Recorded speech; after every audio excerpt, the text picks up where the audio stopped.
दोस्तों, कहानी की शुरुआत होती है जेसन नाम के लड़के से, जो कि एक सोशल मीडिया पर्सनालिटी है। और जेसन को सिंगिंग करना काफी अच्छा लगता है और इसकी सोशल मीडिया पर बहुत से वीडियोस भी अपलोड है। जेसन की एक बहन भी है, जोई। इन दोनों को parents Saint Adeline Catholic school में छोड़ने के लिए आते हैं और यहीं पर हम सारा नाम की एक लड़की को भी देखते हैं, जो कि जेसन को पसंद करती थी और जोई की रूममेट थी। जेसन के फादर जेसन को पढ़ाई पर फोकस करने के लिए कहते हैं, लेकिन जेसन सिंगिंग की दुनिया में जाने का ख्वाब देखता है। जेसन की फैमिली को देखकर सिस्टर रेबेका इनके पास आती है और पेरेंट्स को ये भरोसा दिलाती है कि वो इन दोनों की अच्छे से देखभाल करेगी। इसके बाद रेबेका नई टीचर सोफिया से मिलने जाती है, जिसका आज स्कूल में फर्स्ट डे था। रेबेका सोफिया को टीचर के सभी रूल्स बताती है और साथ ही मेकअप ना करने के लिए भी कहती है। ये सुनकर सोफिया तुरंत ही अपनी लिपस्टिक हटा देती है। जब रेबेका सोफिया को स्कूल दिखाती है तो तभी इन्हें रास्ते में जेसन मिल जाता है, जिसे देखकर सोफिया जेसन से इम्प्रेस हो जाती है और जेसन को ही देखती रहती है। इसके बाद सोफिया अपने कमरे में आकर अपना लैपटॉप ऑन करती है और जेसन की वीडियोस देखने लगती है। साथ ही जेसन को किस भी करती है। इससे हम ये जान पाते हैं कि सोफिया जेसन को पहले से जानती है। अगले दिन सोफिया क्लास अटेंड करने जाती है और जब वो स्टूडेंट्स को अपना इंट्रो दे रही थी, तब वो देखती है कि जेसन सारा के साथ बिजी है। ये देखकर सोफिया गुस्से में सारा को जेसन से दूर बैठा देती है। कैथोलिक स्कूल में टीचर किसी भी स्टूडेंट के साथ ऐसा रूड बिहेव नहीं करती थी, इसलिए जोई को ये अजीब लगता है। शक तो जोई का तब और बढ़ जाता है जब सोफिया बिना प्रेयर के पढ़ाना शुरू कर देती है। ये देखकर जोई सोफिया को प्रेयर कराने के लिए कहती है, जिस पर सोफिया खुद प्रेयर करने के बजाय जोई से प्रेयर कराती है। लेकिन अब भी सोफिया प्रेयर नहीं करती। जब ये बात जोई जेसन को बताती है तो वो ज्यादा इस बात पर ध्यान नहीं देता, क्योंकि इस टाइम जेसन सारा को मैसेज कर रहा था। स्कूल के बाद सोफिया जेसन के पास आकर सारा के बारे में पूछने लगती है और जेसन बताता है कि हम सिर्फ दोस्त हैं। ये सुनकर सोफिया को बहुत अच्छा लगता है। लेकिन जब अगली सुबह सोफिया जेसन और सारा को किस करते हुए देखती है तो उसे बहुत गुस्सा आता है और सोफिया जेसन को क्लास में भेजकर सारा को डांटने लगती है। लेकिन सारा कहती है कि मेरे फादर स्कूल को फंड देते हैं, इसलिए तुम मुझे कुछ नहीं कह सकते। लेकिन सोफिया को तो इससे कोई फर्क ही नहीं पड़ता और क्लास खत्म होने के बाद सोफिया जेसन से बात भी करती है और कहती है कि तुमने मुझसे झूठ क्यों बोला कि सारा तुम्हारी गर्लफ्रेंड नहीं है। जेसन कोई जवाब नहीं देता। सोफिया जेसन को अपने चेम्बर में मिलने के लिए बुलाती है और जब जेसन वहाँ पे आता है तो सोफिया अंदर बिना दरवाजा लॉक किए बॉडी को मॉइस्चराइज कर रही होती है। सोफिया को इन छोटे छोटे कपड़ों में देखकर कुछ देर के लिए जेसन होश खो बैठता है, लेकिन फिर यहाँ से चला जाता है और ये सब सोफिया ने जानबूझकर किया था। लेकिन जेसन के चले जाने से सोफिया को काफी बुरा लगता है। अगली सुबह जब सोफिया जेसन से पूछती है कि तुम मेरे चैम्बर में क्यों नहीं आए, तो जेसन कहता है कि मैं भूल गया। जेसन और जोई को स्कूल आए 1 हफ्ता गुजर चुका था, इसलिए इनके पेरेंट्स इन्हें वीकेंड पर घर ले जाते हैं। जेसन के चले जाने के बाद सोफिया भी रेबेका से अपनी आंटी की तबीयत खराब का बहाना लगाकर छुट्टी ले लेती है। इधर हम जेसन को देखते हैं, जो अपने फादर से 1 साल का टाइम मांगता है ताकि वो पढ़ाई को होल्ड करके सिंगिंग को टाइम दे सके। लेकिन फादर के मना करने के बाद वो गुस्सा होकर बाहर आकर अकेला ही गाना गाने लगता है। और यहीं पर हम सोफिया को भी देखते हैं, जो कि जेसन के घर तक आ गई थी और छुपकर जेसन का गाना सुनने लगती है। लेकिन जैसे ही जेसन के पास सारा का कॉल आता है तो सोफिया गुस्सा होकर यहाँ से चली जाती है। सोफिया जेसन और सारा को अलग करना चाहती थी, इसलिए वो रात को जोई और सारा के रूम में जाती है और सारा की बुक के फर्स्ट पेज में ड्रग्स रख देती है। और जब कमरे से बाहर निकलती है तो सिस्टर रेबेका सोफिया को देख लेती है। सोफिया रेबेका से कहती है कि मैं यहाँ किसी की आवाज सुनकर देखने आई थी।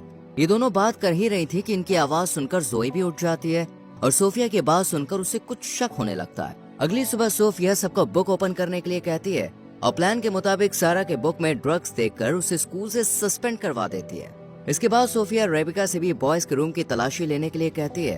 अब चूंकि ये स्कूल की इज्जत का सवाल था, इसलिए रेबेका तुरंत बॉयज के रूम की तलाशी लेने पहुंच जाती है और यहाँ जेसन के रूम में इन्हें एक शराब की बोतल मिलती है। ये बोतल भी सोफिया ने ही रखी थी। दरअसल इस बोतल को रखने के पीछे सोफिया का एक खास मकसद था, ताकि सोफिया सजा के तौर पर जेसन को सर्विसेज कम्युनिटी ज्वाइन करवा सके और उसके साथ स्कूल में ज्यादा से ज्यादा वक्त गुजार सके। जब स्कूल के हेड को इस शराब की बोतल के बारे में पता चलता है तो वो जेसन को स्कूल से निकालने का फैसला करते हैं। लेकिन सोफिया ऐसा करने से मना करती है और कहती है कि जेसन को स्कूल से निकालने के बजाय इसे हमारी सर्विसेज कम्युनिटी में लगा देना चाहिए। जेसन को सिस्टर्स का काम मिल जाता है। इसके बाद कहानी पास्ट में घूमती है, जहाँ पर हम सोफिया को देखते हैं, जो सोशल मीडिया पर जेसन की वीडियोस देखकर उसकी फैन हो गई। और फिर सोफिया रियल सिस्टर सोफिया से मिलने गई, जो कि जेसन के स्कूल में पढ़ाने आने वाली थी। लेकिन स्कूल आने से पहले सोफिया ने उसे मार दिया और उसके डॉक्यूमेंट्स बदलकर उसकी सिस्टर की यूनिफॉर्म पहनकर खुद सोफिया बनकर स्कूल पहुंच गई। और फिर कहानी प्रेजेंट में घूमती है, जहां जेसन स्कूल में काम कर रहा था। सोफिया भी इसकी हेल्प के बहाने से इसके पास चली आती है और यहाँ सोफिया जेसन का ध्यान अपनी तरफ खींचने के लिए शर्ट के बटन खोल लेती है। ये सब जोई भी देख रही होती है। इसी रात सोफिया खुद पर कंट्रोल नहीं कर पाती और जेसन के कमरे में चली जाती है और चुपके से मोबाइल रिकॉर्डिंग ऑन करके एक तरफ रख देती है। जेसन सोफिया को कमरे में देखकर हैरान रह जाता है और सोफिया जेसन के करीब आकर उसे किस करने लगती है। पहले तो जेसन इसे पाप बताकर मना करता है, लेकिन फिर वो भी सब भूलकर सोफिया के साथ इंटीमेट हो जाता है। अगली सुबह जेसन को अपनी गलती का एहसास होता है और वो चर्च में अपने पाप को फादर के सामने कन्फेस करने जाता है।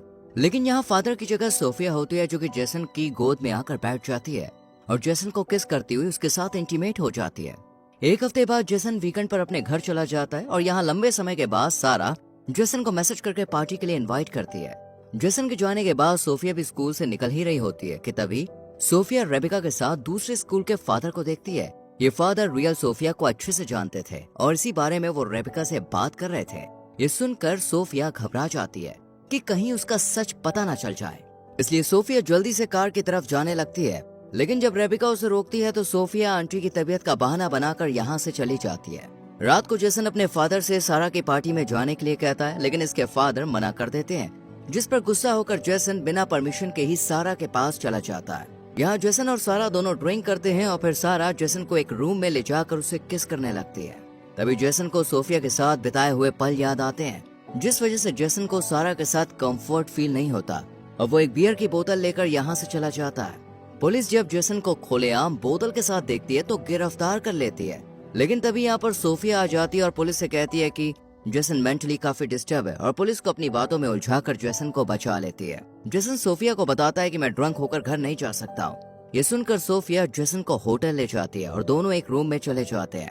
वहीं दूसरी तरफ हम जेसन के पेरेंट्स को देखते हैं। जेसन की माँ जेसन के फादर को समझाती है कि हमें जेसन के इंटरेस्ट को नहीं दबाना चाहिए, हमें उसे एक मौका देना चाहिए। जेसन के फादर भी इसके लिए राजी हो जाते हैं।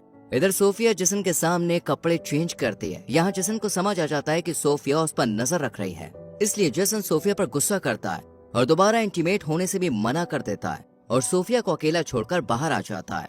जेसन के फादर जेसन को ढूंढते हुए उसके पास आ जाते हैं और अपनी गलती के लिए उससे सॉरी बोलते हैं, साथ ही सिंगिंग में आगे बढ़ने के लिए भी कहते हैं। ये सुनकर जेसन भी अपने फादर के गले लग जाता है। अगले दिन जेसन और जोई जब स्कूल जा रहे होते हैं तो इनके घर के बाहर हम सोफिया को भी देखते हैं। सोफिया ने जाता हुआ देखकर खुद भी यहाँ से चली जाती है, लेकिन जोई इसकी कार को देख लेती है और स्कूल आकर जोई उस कार को ढूंढकर नंबर उतार लेती है। और जब इस कार के नंबर के बारे में जांच पड़ताल की जाती है तो पता चलता है कि ये सोफिया के नाम से ही रजिस्टर्ड है। ये देखकर जोई को समझ में आ जाता है कि सुबह घर के बाहर कोई और नहीं बल्कि सोफिया ही थी। इधर जेसन अपने कमरे में जाकर देखता है कि सोफिया बेहोश पड़ी है, इसलिए जेसन सोफिया को माउथ टू माउथ ऑक्सीजन देता है और सोफिया को होश आ जाता है। सोफिया का ये ड्रामा देखकर जेसन इस पर काफी गुस्सा करता है।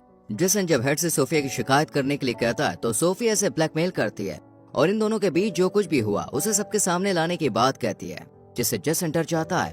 अगले सीन में हम देखते हैं कि रेबिका सारा को फिर से क्लास में ले आती है। ये देखकर सोफिया रेबिका पर गुस्सा होती है, लेकिन रेबिका सोफिया को ही डांट कर यहाँ से चली जाती है। सारा के आ जाने से सोफिया अपना कंट्रोल खो देती है और नहाते वक्त सारा को बाथरूम में ही मार देती है और बाद में ऐसा प्रिटेंड करती है जैसे कि ये एक एक्सीडेंट था। इसके बाद सारा की बॉडी को पोस्टमार्टम के लिए भेज दिया जाता है। जोई को ये सब काफी अजीब लग रहा था। जेसन सोफिया के पास जाकर इस मौत के पीछे उसको दोषी ठहराता है, लेकिन सोफिया मना कर देती है और जेसन को ब्लैकमेल करती हुई उसे इंटीमेट वीडियो दिखाती है और कहती है कि तुमने सारा के लिए जुबान खोली तो मैं ये MMS लीक कर दूंगी। अगले दिन जेसन जोई अपने मॉम के साथ जब घर आते हैं तो सोफिया भी अपनी आंटी की डेथ का बहाना बनाकर स्कूल से निकल जाती है और रात में जब जेसन अपनी फैमिली के साथ बाहर डिनर पर जाता है तो सोफिया भी उन्हें ज्वाइन कर लेती है। इधर रेबिका को पता चल जाता है कि सोफिया की कोई आंटी नहीं है। वहीं जेसन भी जोई को सब सच बता देता है और फिर ये दोनों रियल सोफिया के बारे में पता करने की कोशिश करते हैं। इधर रेबिका सोफिया को बताती है कि मुझे सब पता चल गया, तुम असली सोफिया नहीं हो। इस सच को बताने के लिए रेबिका स्कूल के हेड के पास जा ही रही होती है कि सोफिया रेबिका के सर पर अटैक कर देती है। वहीं जेसन और जोई को सोफिया के कमरे से उसका लैपटॉप मिल जाता है, जिसमें जेसन की वीडियोस फोटोज थे और ये सोफिया ने बल्कि लॉरा थी। ये लैपटॉप लेकर ये दोनों चर्च में रेबिका को सब सच बताने जाते हैं और तभी यहाँ सोफिया आ जाती है और हम सोफिया को देखकर समझ पाते हैं कि ये एक साइको है। इसलिए सोफिया कहती है कि तुमने सारे गाने मेरे लिए गाए, तुम मुझसे प्यार करते हो। और फिर सोफिया जोई पर अटैक कर देती है, लेकिन जेसन सोफिया को रोक लेता है, लेकिन सोफिया जेसन पर अटैक कर दोबारा जोई को मारने चली जाती है, लेकिन तभी रेबेका आकर सोफिया को रोक लेती है, पर सोफिया उल्टा रेबेका को मारने लगती है और फिर पीछे से जेसन आकर सोफिया के पेट पर स्क्रू से वार कर देता है और सोफिया मारी जाती है। और लास्ट में हम जेसन के फादर को देखते हैं, जिन्होंने जोई को कार और जेसन को गिटार गिफ्ट किया था। और इसी के साथ यह मूवी यहीं खत्म हो जाती है।